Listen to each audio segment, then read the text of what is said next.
ठीक है। यह रहा भाग 2, मानव जन्म और भोलेनाथ, प्रेरणादायक कथा भाषण का अगला विस्तार। भाग 2, मानव जीवन की परीक्षा और महादेव का मार्ग। जय भोलेनाथ। भाइयों और बहनों, कथा यहीं समाप्त नहीं होती। असल कथा तो यहीं से शुरू होती है। माधव को महादेव ने दर्शन तो दे दिए, पर याद रखिए, भगवान दर्शन देकर जीवन आसान नहीं करते, वे जीवन को समझने की शक्ति देते हैं। भोलेनाथ का वचन और मौन।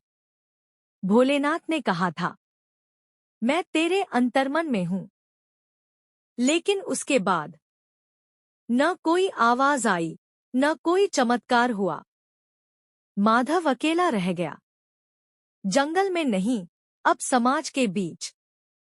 और यही थी असली परीक्षा, संन्यास नहीं, संघर्ष। माधव ने सोचा था कि सब छोड़कर साधु बन जाना ही आध्यात्मिकता है। लेकिन भोलेनाथ का संदेश था, कर्तव्य मत छोड़। इसलिए वह वापस गांव लौटा। लोग हंसे, अरे यह तो जंगल से पागल होकर लौटा है।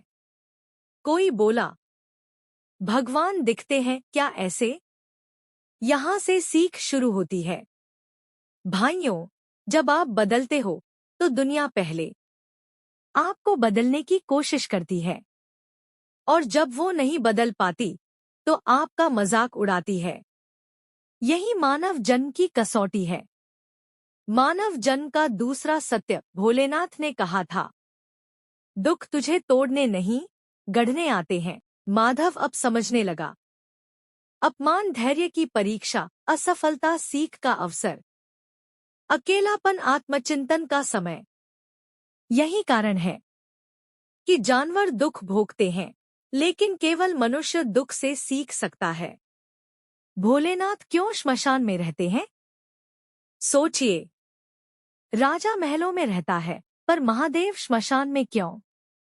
क्योंकि श्मशान बताता है, जो आया है वह जाएगा। नाम, रूप, धन, सब यहीं छूट जाएगा। इसलिए भोलेनाथ कहते हैं, जीवन को गंभीरता से नहीं, सत्यता से जियो। माधव का कर्मयोग। माधव अब रोज गांव के बच्चों को पढ़ाने लगा, बिना पैसे, बिना नाम के। लोग पूछते, तुझे क्या मिलेगा? माधव मुस्कराता, मुझे महादेव मिल चुके हैं। भोलेनाथ और अहंकार। एक दिन गांव का सेठ बोला, इतना अच्छा करता है तो घमंड नहीं आता? माधव बोला, घमंड तो तब आता जब मैं खुद को कर्ता मानता। मैं तो केवल माध्यम हूं। यही है शिव चेतना। तीसरा सत्य, भोलेनाथ जल्दी नहीं, सही देते हैं। कई लोग कहते हैं, हमने पूजा की फिर भी कुछ नहीं मिला। भोलेनाथ कहते हैं, तू जो मांग रहा है वह तुझे नुकसान पहुंचाएगा, इसलिए रुका हूं। भोलेनाथ माता पिता जैसे हैं। बच्चा चाकू मांगे तो मां देती है क्या? मानव जन्म का सबसे बड़ा उद्देश्य महादेव ने कहा था, भोग नहीं, बोध। मतलब, संसार में रहो, परिवार निभाओ, काम करो, लेकिन बंधन मत बनाओ। कमल की तरह बनो, पानी में रहकर, भीगा नहीं। माधव की अंतिम परीक्षा। एक दिन गांव में भयंकर अकाल पड़ा। लोग भूखे मरने लगे। माधव के पास भी सिर्फ एक मुट्ठी अनाज था। उसने आंख बंद की, हे महादेव, और अनाज एक भूखी मां और बच्चे को दे दिया। भोलेनाथ की आवाज, अदृश्य, वत्स, आज तूने मानव जन्म को सार्थक कर दिया। जो खुद भूखा रहकर दूसरे को खिलाए, वही शिव है। समापन संदेश। भाग 2। भाइयों और बहनों, भोलेनाथ मंदिर में नहीं, मूल्य में मिलते हैं। सेवा में शिव।